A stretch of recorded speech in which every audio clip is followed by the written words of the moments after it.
Silver Blaze. "I am afraid, Watson, that I shall have to go," said Holmes as we sat down together to our breakfast one morning. "Go? Where to?" "To Dartmoor, to King's Pyland." I was not surprised. Indeed, my only wonder was that he had not already been mixed up in this extraordinary case, which was the one topic of conversation through the length and breadth of England. For a whole day, my companion had rambled about the room, with his chin upon his chest and his brows knitted, charging and recharging his pipe with the strongest black tobacco, and absolutely deaf to any of my questions or remarks. Fresh editions of every paper had been sent up by our newsagent, only to be glanced over and tossed down into a corner. Yet, silent as he was, I knew perfectly well what it was over which he was brooding. There was but one problem before the public which could challenge his powers of analysis, and that was the singular disappearance of the favourite for the Wessex Cup, and the tragic murder of its trainer. When, therefore, he suddenly announced his intention of setting out for the scene of the drama, it was only what I had both expected and hoped for. "I should be most happy to go down with you if I should not be in the way," said I. "My dear Watson, you would confer a great favour upon me by coming, and I think that your time will not be misspent, for there are points about the case which promise to make it an absolutely unique one. We have, I think, just time to catch our train at Paddington, and I will go further into the matter upon our journey. You would oblige me by bringing with you your very excellent field glass." And so it happened that an hour or so later I found myself in the corner of a first-class carriage flying along en route for Exeter, while Sherlock Holmes, with his sharp, eager face framed in his ear-flapped travelling cap, dipped rapidly into the bundle of fresh papers which he had procured at Paddington. We had left Reading far behind us before he thrust the last one of them under the seat, and offered me his cigar-case. "We are going well," said he, looking out the window and glancing at his watch. "Our rate at present is 53.5 miles an hour." "I have not observed the quarter-mile posts," said I. "Nor have I, but the telegraph posts upon this line are 60 yards apart, and the calculation is a simple one. I presume that you have looked into this matter of the murder of John Straker and the disappearance of Silver Blaze. I have seen what the Telegraph and the Chronicle have to say. It is one of those cases where the art of the reasoner should be used rather for the sifting of details than for the acquiring of fresh evidence. The tragedy has been so uncommon, so complete, and of such personal importance to so many people, that we are suffering from a plethora of surmise, conjecture, and hypothesis. The difficulty is to detach the framework of fact, of absolute, undeniable fact, from the embellishments of theorists and reporters. Then, having established ourselves upon this sound basis, it is our duty to see what inferences may be drawn, and what are the special points upon which the whole mystery turns. On Tuesday evening I received telegrams from both Colonel Ross, the owner of the horse, and from Inspector Gregory, who is looking after the case, inviting my cooperation. "Tuesday evening!" I exclaimed. "And this is Thursday morning. Why didn't you go down yesterday?" "Because I made a blunder, my dear Watson, which is, I am afraid, a more common occurrence than anyone would think who only knew me through your memoirs. The fact is that I could not believe it possible that the most remarkable horse in England could long remain concealed, especially in so sparsely inhabited a place as the north of Dartmoor. From hour to hour yesterday I expected to hear that he had been found, and that his abductor was the murderer of John Straker. When, however, another morning had come, and I found that beyond the arrest of young Fitzroy Simpson nothing had been done, I felt that it was time for me to take action. Yet in some ways I feel that yesterday has not been wasted." "You have formed a theory, then?" "At least I have got a grip of the essential facts of the case. I shall enumerate them to you, for nothing clears up a case so much as stating it to another person, and I can hardly expect your cooperation if I do not show you the position from which we start." I lay back against the cushions, puffing at my cigar, while Holmes, leaning forward with his long, thin forefinger checking off the points upon the palm of his left hand, gave me a sketch of the events which had led to our journey. "Silver Blaze," said he, "is from the Somermy stock, and holds as brilliant a record as his famous ancestor. He is now in his 5th year, and has brought in turn each of the prizes of the turf to Colonel Ross, his fortunate owner. Up to the time of the catastrophe, he was the first favourite for the Wessex Cup, the betting being 3-1 on him. He has always, however, been a prime favourite with the racing public, and has never yet disappointed them, so that even at those odds enormous sums of money have been laid upon him. It is obvious, therefore, that there were many people who had the strongest interest in preventing Silver Blaze from being there at the fall of the flag next Tuesday. The fact was, of course, appreciated at King's Pyland, where the Colonel's training stable is situated. Every precaution was taken to guard the favourite. The trainer, John Straker, is a retired jockey who rode in Colonel Ross's colours before he became too heavy for the weighing chair. He has served the Colonel for 5 years as jockey and for 7 as trainer, and has always shown himself to be a zealous and honest servant. Under him were 3 lads, for the establishment was a small one, containing only 4 horses in all. One of these lads sat up each night in the stable, while the others slept in the loft. All 3 bore excellent characters. John Straker, who is a married man, lived in a small villa about 200 yards from the stables. He has no children, keeps 1 maid-servant, and is comfortably off. The country round is very lonely, but about half a mile to the north there is a small cluster of villas which have been built by a Tavistock contractor for the use of invalids and others who may wish to enjoy the pure Dartmoor air. Tavistock itself lies 2 miles to the west, while across the moor, also about 2 miles distant, is the larger training establishment of Mapleton, which belongs to Lord Backwater, and is managed by Silas Brown. In every other direction, the moor is a complete wilderness, inhabited only by a few roaming gypsies.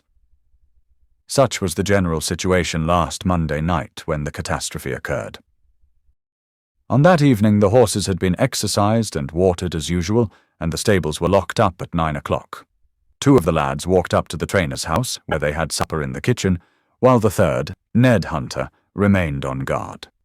At a few minutes after 9, the maid, Edith Baxter, carried down to the stables his supper, which consisted of a dish of curried mutton. She took no liquid, as there was a water tap in the stables, and it was the rule that the lad on duty should drink nothing else. The maid carried a lantern with her, as it was very dark, and the path ran across the open moor. Edith Baxter was within 30 yards of the stables when a man appeared out of the darkness and called to her to stop. As he stepped into the circle of yellow light thrown by the lantern, she saw that he was a person of gentlemanly bearing, dressed in a grey suit of tweeds with a cloth cap.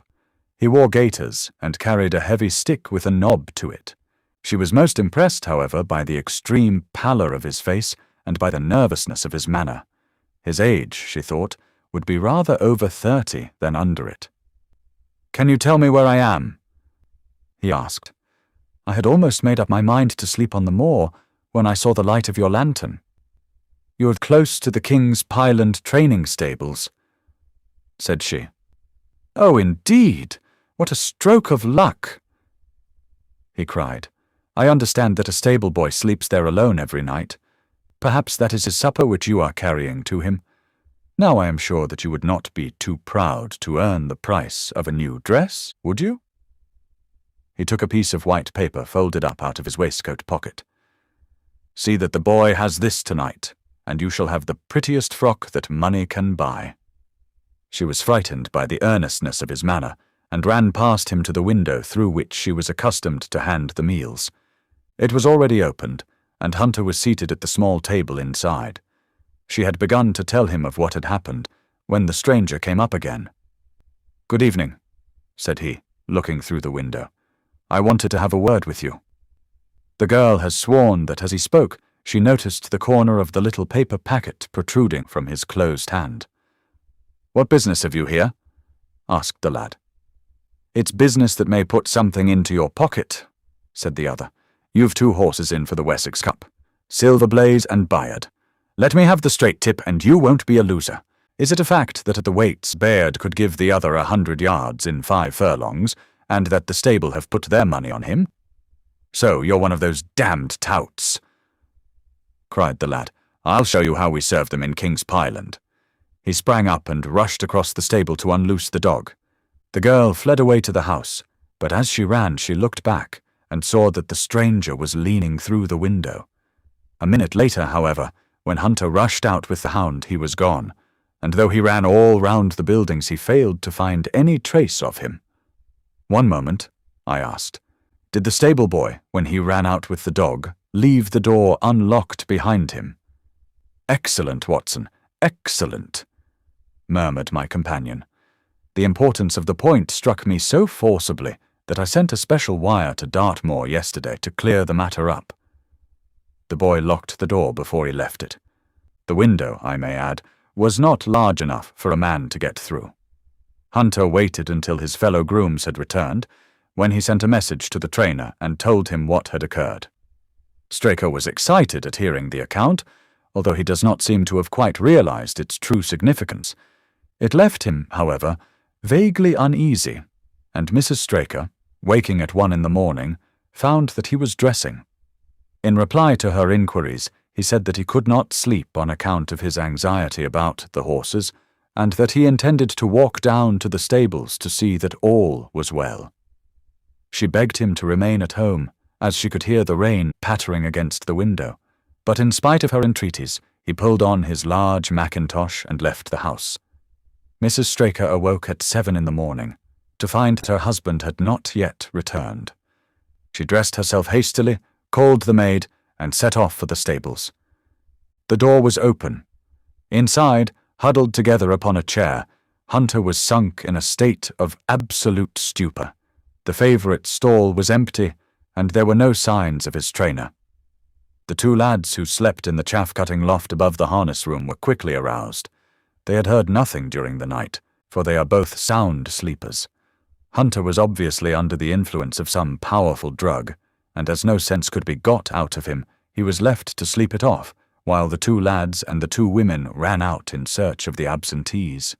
They still had hopes that the trainer had for some reason taken out the horse for early exercise, but on ascending the knoll near the house, from which all the neighbouring moors were visible, they not only could see no signs of the missing favourite, but they perceived something which warned them that they were in the presence of a tragedy. About 1/4 of a mile from the stables, John Straker's overcoat was flapping from a furze bush. Immediately beyond there was a bowl-shaped depression in the moor, and at the bottom of this was found the dead body of the unfortunate trainer. His head had been shattered by a savage blow from some heavy weapon, and he was wounded on the thigh, where there was a long, clean cut, inflicted evidently by some very sharp instrument. It was clear, however, that Straker had defended himself vigorously against his assailants, for in his right hand he held a small knife, which was clotted with blood up to the handle, while in his left he clasped a red and black silk cravat, which was recognized by the maid as having been worn on the preceding evening by the stranger who had visited the stables. Hunter, on recovering from his stupor, was also quite positive as to the ownership of the cravat. He was equally certain that the same stranger had, while standing at the window, drugged his curried mutton, and so deprived the stables of their watchman. As to the missing horse, there were abundant proofs in the mud which lay at the bottom of the fatal hollow that he had been there at the time of the struggle. But from that morning he has disappeared, and although a large reward has been offered, and all the gypsies of Dartmoor are on the alert, no news has come of him. Finally, an analysis has shown that the remains of his supper left by the stable lad contain an appreciable quantity of powdered opium, while the people at the house partook of the same dish on the same night without any ill effect. Those are the main facts of the case, stripped of all surmise and stated as baldly as possible. I shall now recapitulate what the police have done in the matter. Inspector Gregory, to whom the case has been committed, is an extremely competent officer. Were he but gifted with imagination, he might rise to great heights in his profession. On his arrival, he promptly found and arrested the man upon whom suspicion naturally rested. There was little difficulty in finding him, for he inhabited one of those villas which I have mentioned. His name, it appears, was Fitzroy Simpson. He was a man of excellent birth and education, who had squandered a fortune upon the turf, and who lived now by doing a little quiet and genteel bookmaking in the sporting clubs of London. An examination of his betting book shows that bets to the amount of £5,000 had been registered by him against the favourite. On being arrested, he volunteered the statement that he had come down to Dartmoor in the hope of getting some information about the King's Pyland horses, and also about Desborough, the second favourite, which was in charge of Silas Brown at the Mapleton stables. He did not attempt to deny that he had acted as described upon the evening before, but declared that he had no sinister designs and had simply wished to obtain first-hand information. When confronted with his cravat, he turned very pale and was utterly unable to account for its presence in the hand of the murdered man. His wet clothing showed that he had been out in the storm of the night before, and his stick, which was a Penang lawyer weighted with lead, was just such a weapon as might, by repeated blows, have inflicted the terrible injuries to which the trainer had succumbed. On the other hand, there was no wound upon his person, while the state of Straker's knife would show that one at least of his assailants must bear his mark upon him. There you have it all in a nutshell, Watson, and if you can give me any light, I shall be infinitely obliged to you. I had listened with the greatest interest to the statement which Holmes, with characteristic clearness, had laid before me. Though most of the facts were familiar to me, I had not sufficiently appreciated their relative importance, nor their connection to each other. Is it not possible, I suggested, that the incised wound upon Straker may have been caused by his own knife in the convulsive struggles which follow any brain injury? It is more than possible. It is probable, said Holmes. In that case, one of the main points in favour of the accused disappears. And yet, said I, even now I fail to understand what the theory of the police can be. I am afraid that whatever theory we state has very grave objections to it, returned my companion. The police imagine, I take it, that this Fitzroy Simpson, having drugged the lad, and having in some way obtained a duplicate key, opened the stable door and took out the horse, with the intention, apparently, of kidnapping him altogether. His bridle is missing, so that Simpson must have put this on. Then, having left the door open behind him, he was leading the horse away over the moor when he was either met or overtaken by the trainer. A row naturally ensued. Simpson beat out the trainer's brains with his heavy stick without receiving any injury from the small knife which Straker used in self-defense, and then the thief either led the horse on to some secret hiding place, or else it may have bolted during the struggle and be now wandering out on the moors. That is the case as it appears to the police, and improbable as it is, all other explanations are more improbable still. However, I shall very quickly test the matter when I am once upon the spot, and until then I cannot really see how we can get much further than our present position. It was evening before we reached the little town of Tavistock, which lies, like the boss of a shield, in the middle of the huge circle of Dartmoor. Two gentlemen were awaiting us in the station, the one a tall, fair man with lion-like hair and beard and curiously penetrating light blue eyes. The other a small, alert person, very neat and dapper, in a frock coat and gaiters, with trim little side whiskers and an eyeglass. The latter was Colonel Ross, the well-known sportsman.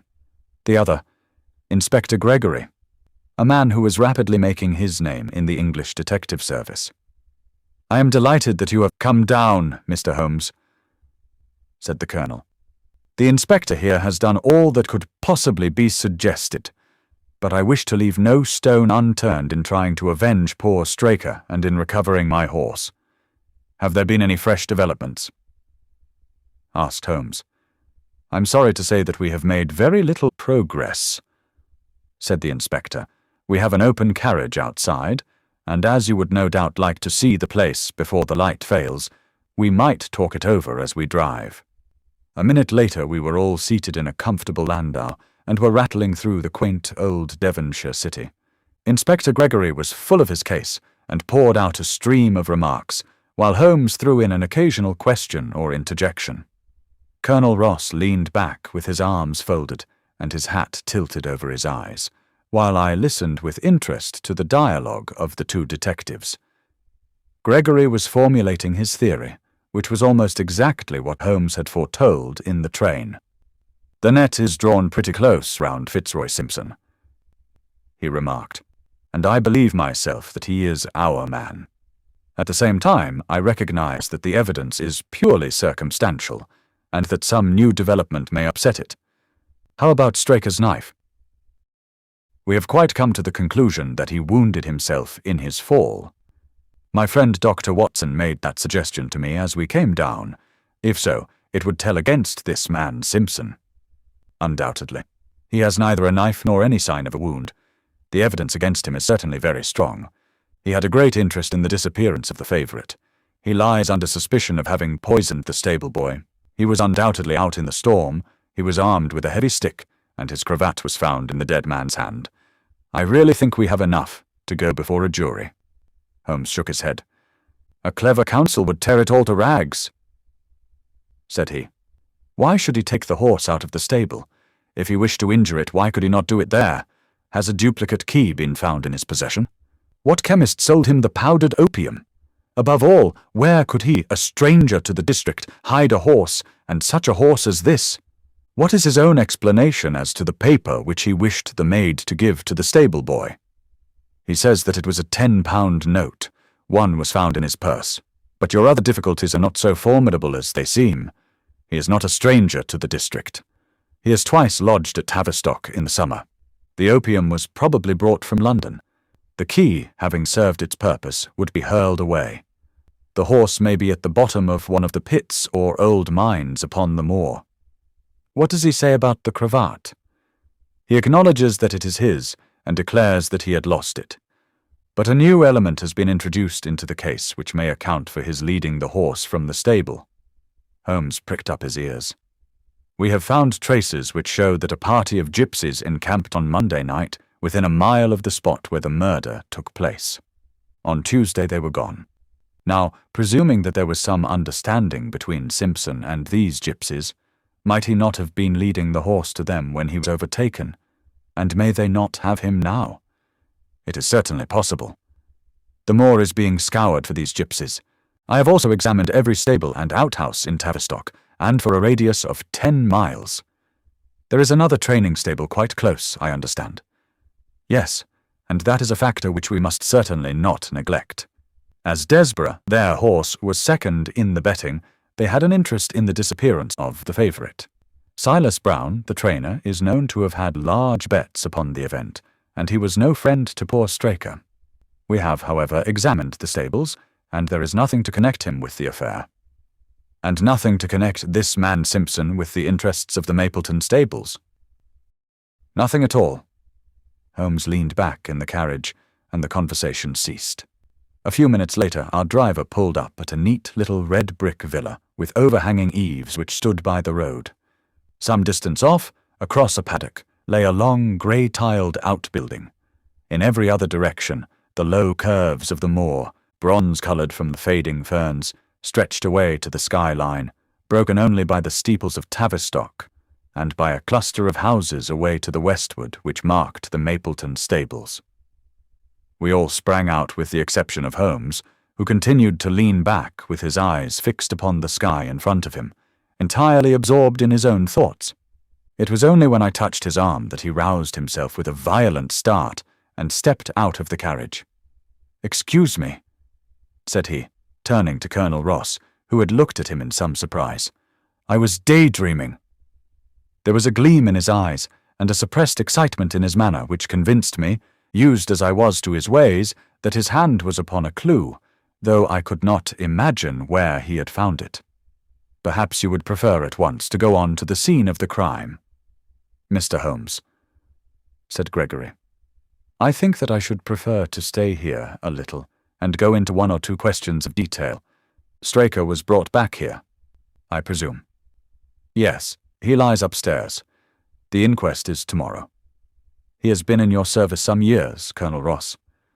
I have always found him an excellent servant.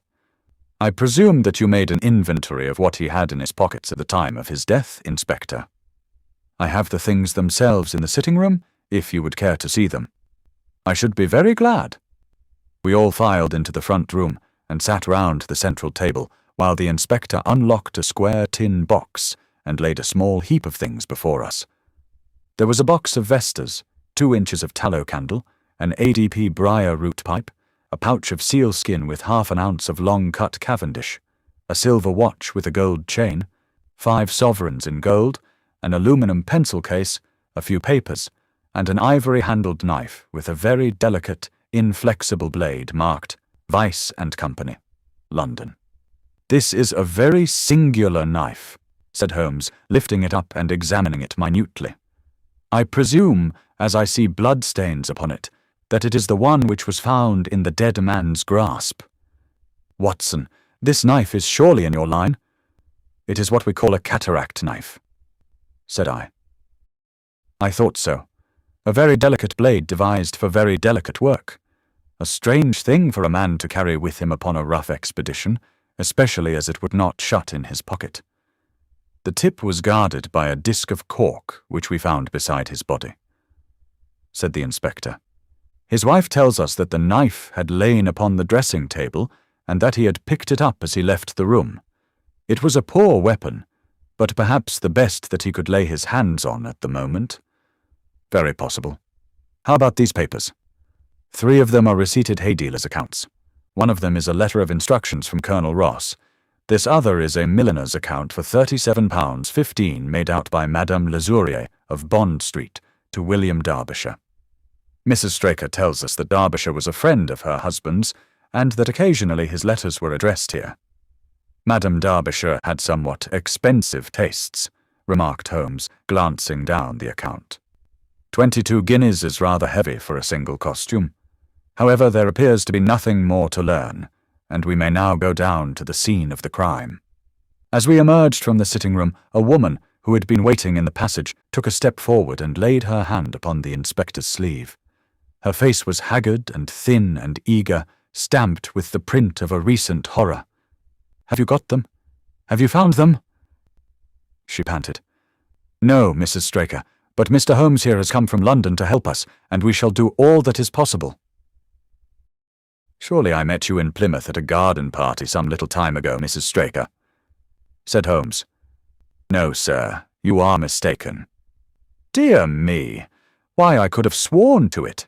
You wore a costume of dove-coloured silk with ostrich feather trimming." "I never had such a dress, sir," answered the lady. "Ah, that quite settles it," said Holmes, and with an apology he followed the inspector outside. A short walk across the moor took us to the hollow in which the body had been found. At the brink of it was the furze bush upon which the coat had been hung. "There was no wind that night, I understand," said Holmes. "None, but very heavy rain. In that case the overcoat was not blown against the furze bush, but placed there. Yes, it was laid across the bush. You fill me with interest. I perceive that the ground has been trampled up a good deal. No doubt many feet have been here since Monday night. A piece of matting has been laid here at the side, and we have all stood upon that. Excellent. In this bag I have one of the boots which Straker wore, one of Fitzroy Simpson's shoes, and a cast horseshoe of silver blaze." "My dear Inspector, you surpass yourself." Holmes took the bag, and descending into the hollow, he pushed the matting into a more central position. Then, stretching himself upon his face and leaning his chin upon his hands, he made a careful study of the trampled mud in front of him. "Hello?" said he suddenly. "What's this?" It was a wax vesta half burned, which was so coated with mud that it looked at first like a little chip of wood. "I cannot think how I came to overlook it," said the inspector with an expression of annoyance. "It was invisible, buried in the mud. I only saw it because I was looking for it." "What? You expected to find it?" "I thought it not unlikely." He took the boots from the bag and compared the impressions of each of them with marks upon the ground. Then he clambered up to the rim of the hollow and crawled about among the ferns and bushes. "I'm afraid that there are no more tracks," said the inspector. "I have examined the ground very carefully for 100 yards in each direction." "Indeed," said Holmes, rising. "I should not have the impertinence to do it again after what you say. But I should like to take a little walk over the moor before it grows dark, that I may know my ground tomorrow, and I think that I shall put this horseshoe into my pocket for luck." Colonel Ross, who had shown some signs of impatience at my companion's quiet and systematic method of work, glanced at his watch. "I wish you would come back with me, Inspector," said he. "There are several points on which I should like your advice, and especially as to whether we do not owe it to the public to remove our horse's name from the entries for the Cup." "Certainly not," cried Holmes with decision. "I should let the name stand." The colonel bowed. "I am very glad to have had your opinion, sir," said he. "You will find us at poor Straker's house when you have finished your walk, and we can drive together into Tavistock." He turned back with the inspector, while Holmes and I walked slowly across the moor. The sun was beginning to sink behind the stables of Mapleton, and the long, sloping plain in front of us was tinged with gold, deepening into rich, ruddy browns where the faded ferns and brambles caught the evening light. But the glories of the landscape were all wasted upon my companion, who was sunk in the deepest thought. "It's this way, Watson," said he at last. "We may leave the question of who killed John Straker for the instant, and confine ourselves to finding out what has become of the horse.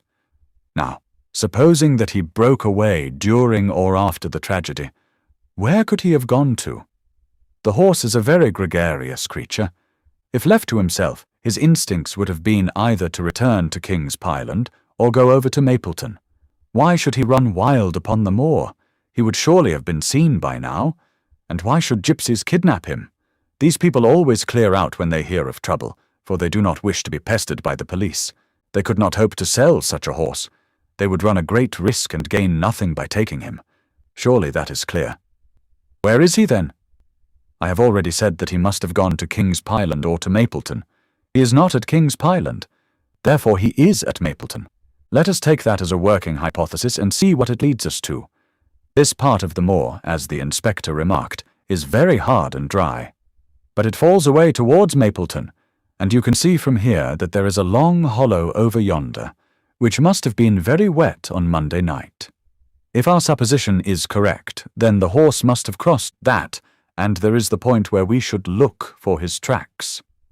We had been walking briskly during this conversation, and a few more minutes brought us to the hollow in question.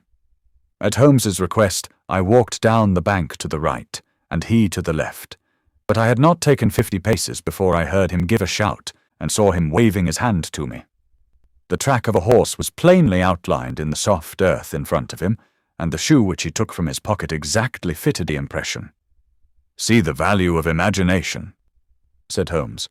"It is the one quality which Gregory lacks. We imagined what might have happened, acted upon the supposition, and find ourselves justified. Let us proceed."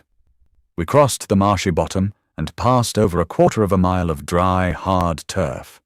Again the ground sloped, and again we came on the tracks. Then we lost them for half a mile, but only to pick them up once more quite close to Mapleton. It was Holmes who saw them first, and he stood pointing with a look of triumph upon his face. A man's track was visible beside the horse's. "The horse was alone before?" I cried. "Quite so. It was alone before. Hello, what is this?" The double track turned sharp off and took the direction of King's Pyland. Holmes whistled, and we both followed along after it. His eyes were on the trail, but I happened to look a little to one side and saw to my surprise the same tracks coming back again in the opposite direction. "One for you, Watson," said Holmes when I pointed it out. "You have saved us a long walk, which would have brought us back on our own traces. Let us follow the return track." We had not to go far. It ended at the paving of asphalt which led up to the gates of the Mapleton stables. As we approached, a groom ran out from them. "We don't want any loiterers about here," said he. "I only wish to ask a question," said Holmes with his finger and thumb in his waistcoat pocket. "Should I be too early to see your master, Mr. Silas Brown, if I were to call at 5 o'clock tomorrow morning?" "Bless you, sir. If anyone is about, he will be, for he is always the first stirring. But here he is, sir, to answer your questions for himself." "No, sir, no. It is as much as my place is worth to let him see me touch your money. Afterwards, if you like." As Sherlock Holmes replaced the half-crown which he had drawn from his pocket, a fierce-looking elderly man strode out from the gate with a hunting crop swinging in his hand. "What's this, Dawson?" he cried. "No gossiping. Go about your business. And you, what the devil do you want here?" "10 minutes' talk with you, my good sir," said Holmes in the sweetest of voices. "I've no time to talk to every gadabout. We want no stranger here. Be off, or you may find a dog at your heels." Holmes leaned forward and whispered something in the trainer's ear. He started violently and flushed to the temples. "It's a lie!" he shouted. "An infernal lie!" "Very good. Shall we argue about it here in public or talk it over in your parlour?" "Oh, come in if you wish to." Holmes smiled. "I shall not keep you more than a few minutes, Watson," said he. "Now, Mr. Brown, I am quite at your disposal." It was 20 minutes, and the reds had all faded into greys before Holmes and the trainer reappeared.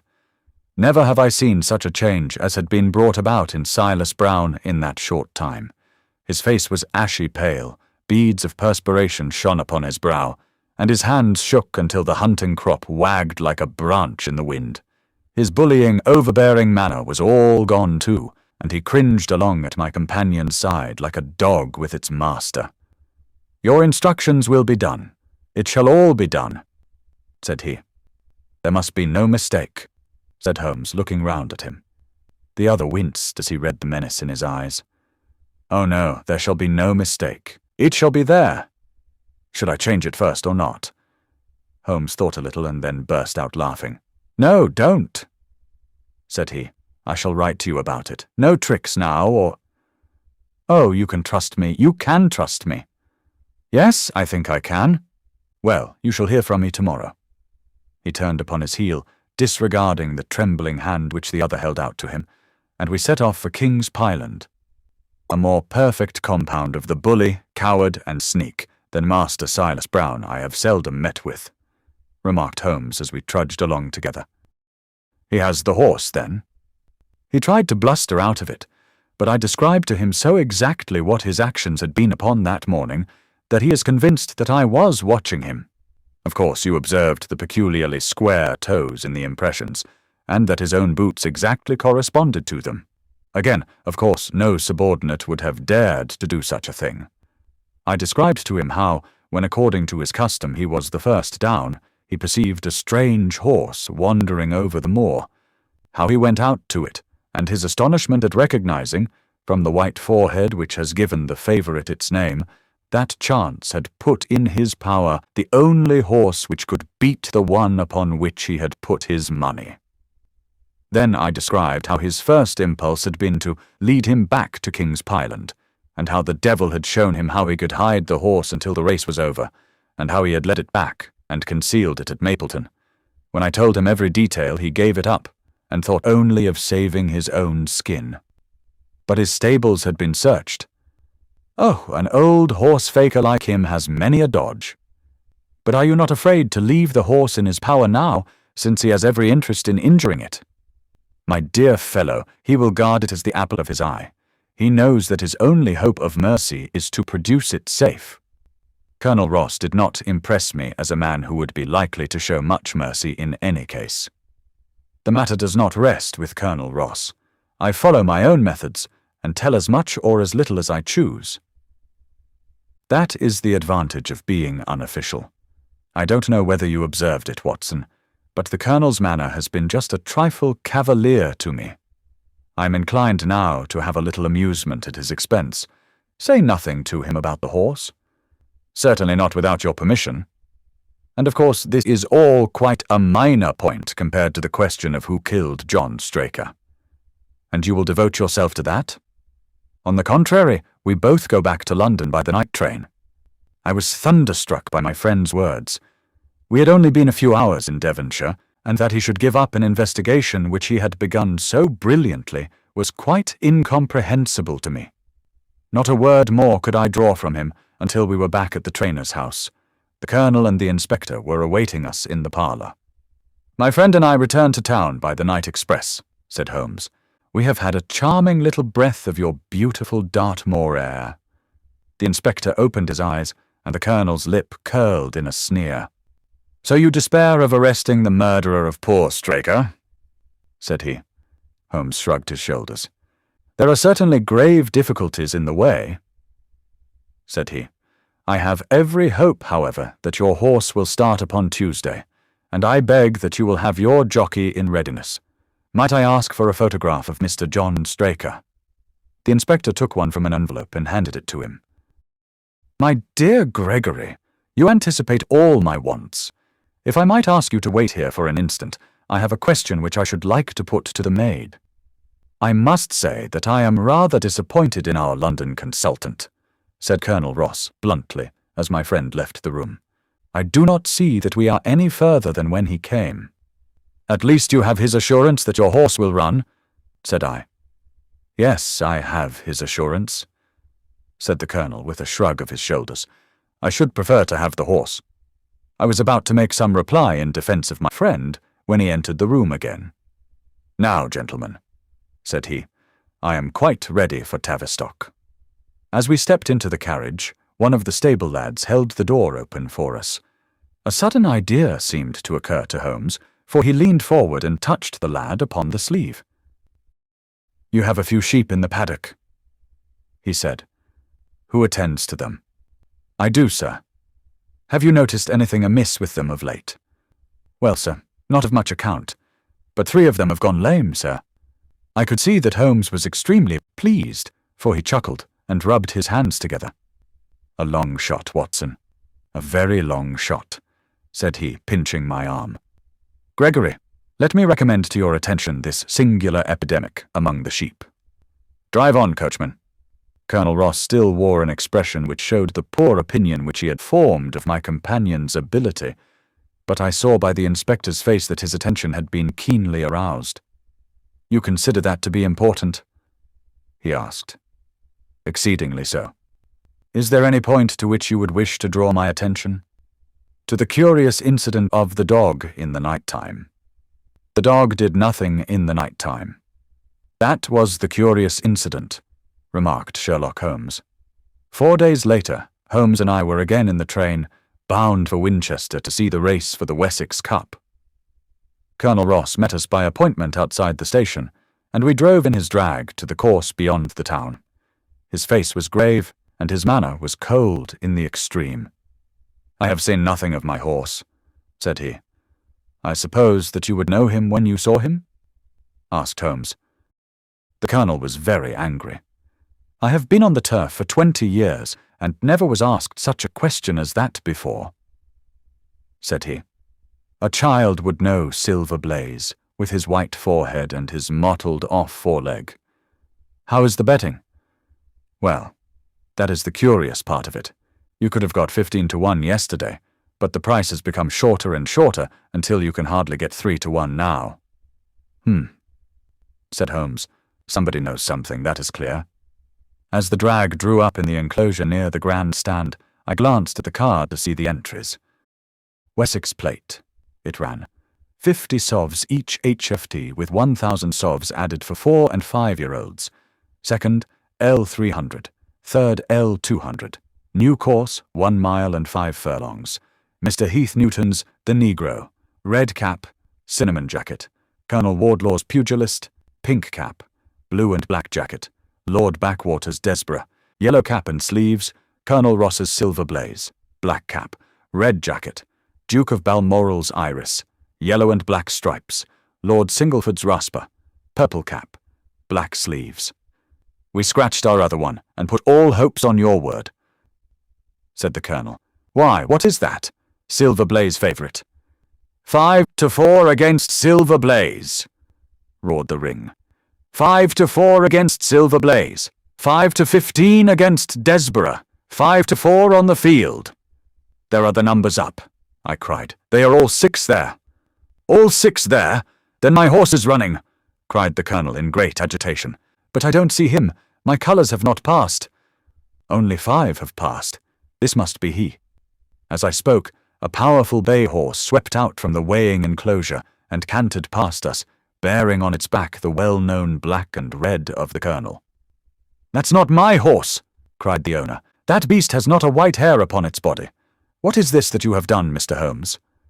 Well, well, let us see how he gets on, said my friend imperturbably. For a few minutes he gazed through my field glass. Capital! An excellent start! He cried suddenly.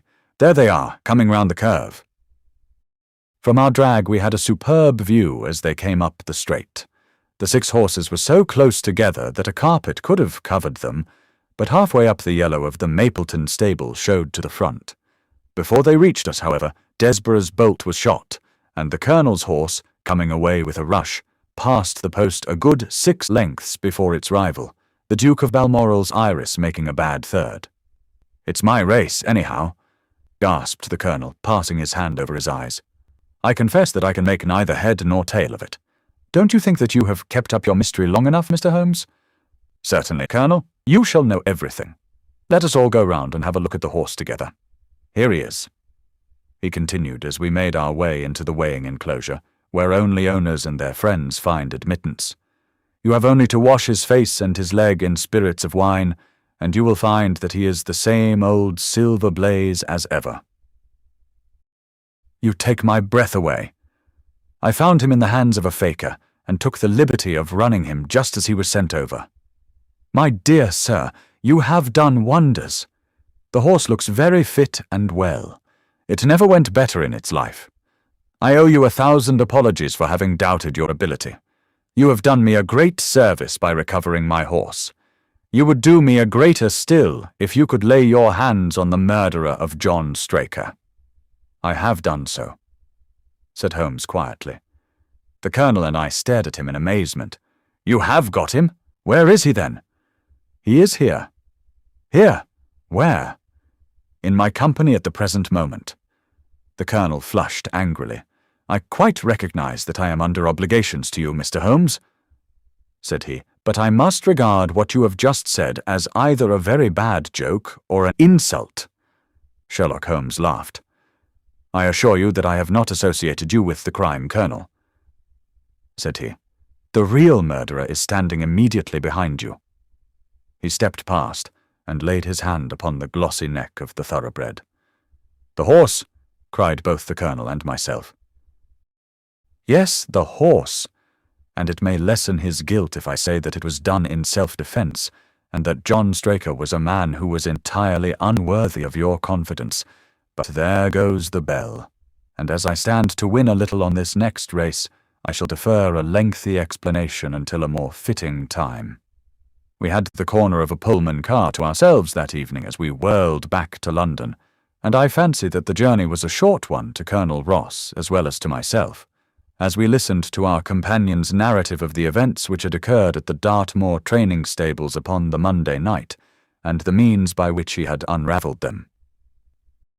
I confess, said he, that any theories which I had formed from the newspaper reports were entirely erroneous, and yet there were indications there, had they not been overlaid by other details which concealed their true import.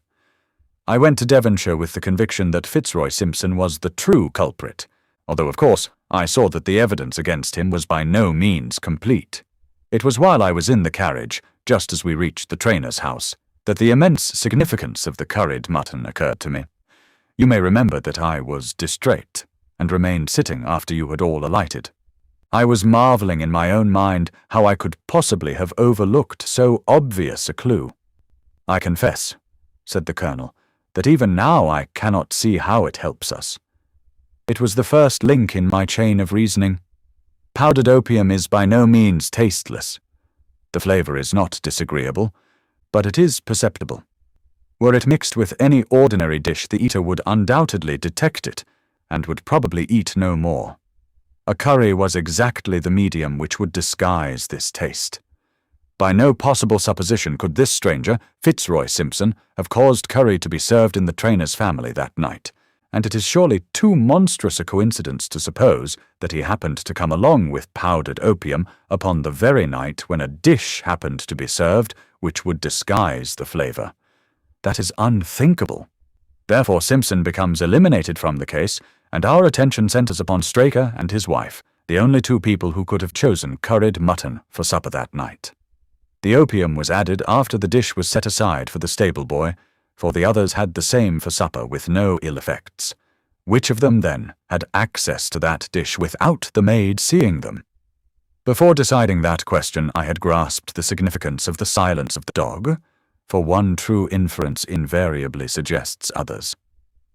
The Simpson incident had shown me that a dog was kept in the stables, and yet, though someone had been in and had fetched out a horse, he had not barked enough to arouse the two lads in the loft. Obviously the midnight visitor was someone whom the dog knew well. I was already convinced, or almost convinced, that John Straker went down to the stables in the dead of the night and took out Silver Blaze. For what purpose? For a dishonest one, obviously, or why should he drug his own stable boy? And yet I was at a loss to know why. There have been cases before now where trainers have made sure of great sums of money by laying against their own horses through agents and then preventing them from winning by fraud. Sometimes it is a pulling jockey. Sometimes it is some surer and subtler means. What was it here? I hoped that the contents of his pockets might help me to form a conclusion. And they did so.